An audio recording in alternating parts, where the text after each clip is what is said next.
Kisah demi cinta jual pinang. The Young Naik Fortuner. Di sudut kota Manado awal mula berseminya cinta antara Chris dan Desi. Universitas Samratulangi jadi saksi bisu pertama kali Chris mengutarakan cintanya pada Desi. Suka dan duka datang silih berganti goncangan badai kehidupan yang datang menerpa tak mampu menggoyahkan cinta mereka. Suatu hari seusai mengikuti kuliah Desi mendapat kabar kalau Chris sedang jatuh sakit di kos-kosannya. Tanpa pikir panjang Desi langsung menghampiri Chris di kosannya. "Desi, sayang kok kenapa? Kok sakit apa? Kenapa kok? Trakas tosa, Chris, trapapa cuma mah saja yang kambuh, sasutra makan dari kemarin jadi." "Desi, kok sibuk apa sampai kok tra makan?" "Chris, belum ada kiriman jadi, saya juga sutrada uang sama sekali," sambil tertunduk. "Desi, sio sayangi kenapa kok tra bicara?" Air mata Desi yang tak tertahankan pun mulai berguguran. Tanpa pikir panjang Desi langsung bergegas pergi menuju apotek membeli obat dan sekaligus membeli bubur ayam. Setelah tiba di kos-kosannya Chris, Desi mengambil sendok dan piring lalu menuangkan bubur ayam yang telah ia beli lalu menyuap Chris yang tampak lesuh. Dengan penuh cinta dari cendrawasih Papua yang setia merawat kekasih hatinya itu. Desi kemudian mengambil tumpukan pakaian kotor milik Chris untuk dicuci. Hari berganti bulan dan kondisi finansial Chris terus menjadi masalah dan menjadi penghambat bagi kuliahnya mengingat ia anak dari keluarga broken home alias orang tuanya telah lama bercerai dan ia hanya dibiayai ibunya sendiri. Kisah cinta yang penuh kehangatan selalu terasa di setiap sudut kota Manado. Demi menutupi kekurangan dari Chris, Desi rela mengorbankan kuliahnya. Semua biaya kiriman dari orang tuanya dialihkan untuk Chris dengan alasan, setelah kuliah Chris yang akan menafkahi kehidupan mereka berdua. Kisah cinta di sudut kota Manado pun membuahkan hasil dan lahirlah seorang putri cantik yang diberi nama Ella. Orang tua Desi pun akhirnya tahu kalau anak mereka sudah tidak melanjutkan kuliahnya lagi dan telah memiliki seorang anak. Sontak membuat keduanya marah. Ayah Desi pun harus dilarikan ke rumah sakit karena syok mendengar cerita dari para tetangganya. Dan akhirnya Desi memutuskan untuk harus kembali ke tanah kelahirannya bersama putrinya. Sedangkan Chris tetap melanjutkan studinya di Manado. Pagi itu di atas dermaga Bitung Chris menggendong putrinya dan tangan kanannya merangkul Desi kekasihnya sambil meneteskan air matanya. "Chris, ade hati-hati deng mama yang bikin mama pusing di kapal, nanti papa wisuda baru ade deng mama datang lagi," sambil berbicara dengan putrinya itu. "Desi, sayang kok hati-hati di sini, terus stop isap rokok baru uang itu pakai makan." "Chris, iya sayang, kam dua hati-hati sayang kam dua sekali."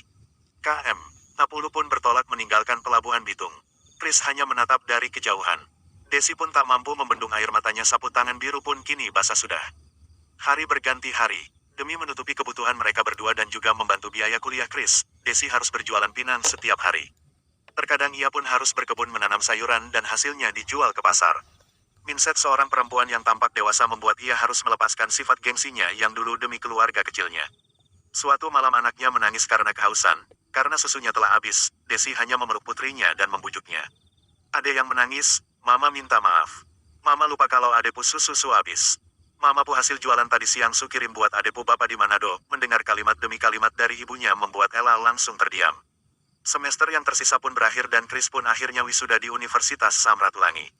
Setelah wisuda Chris langsung pulang ke daerahnya yang kebetulan berbeda dengan Desi. Bersamaan dengan pesta demokrasi sehingga Chris pun berniat mencalonkan diri sebagai peserta pada pemilihan anggota DPRD Del.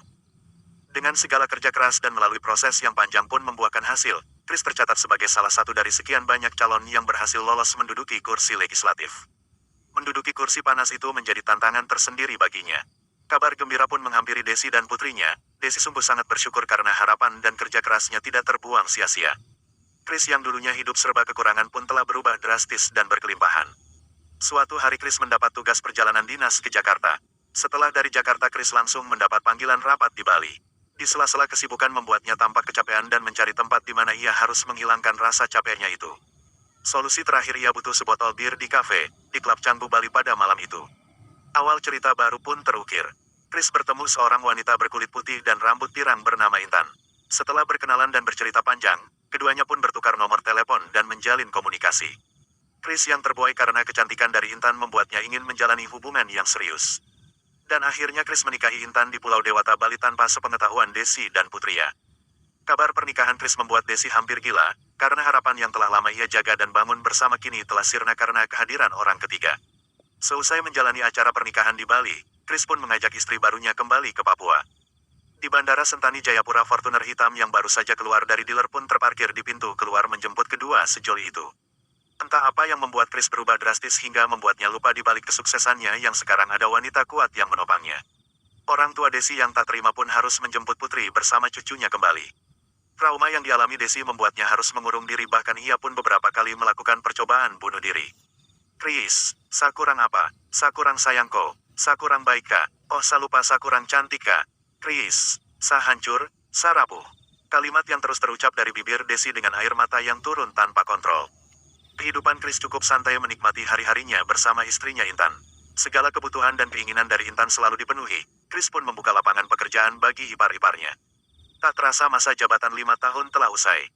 Pesta demokrasi pun dimulai dan rakyatlah yang menyeleksi siapa yang pantas menduduki kursi panas itu 5 tahun ke depan, dan hasil akhir mengatakan bahwa Kris harus menerima bahwa dirinya tak lolos. Kehidupannya yang dulu kini mulai tampak berubah. Kris pun berniat kembali ke kampung halamannya untuk menenangkan pikiran.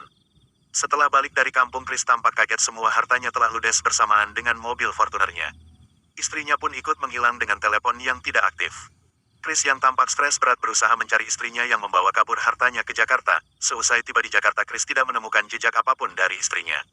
Membuatnya harus melampiaskan amarahnya pada alkohol dan bola biliar.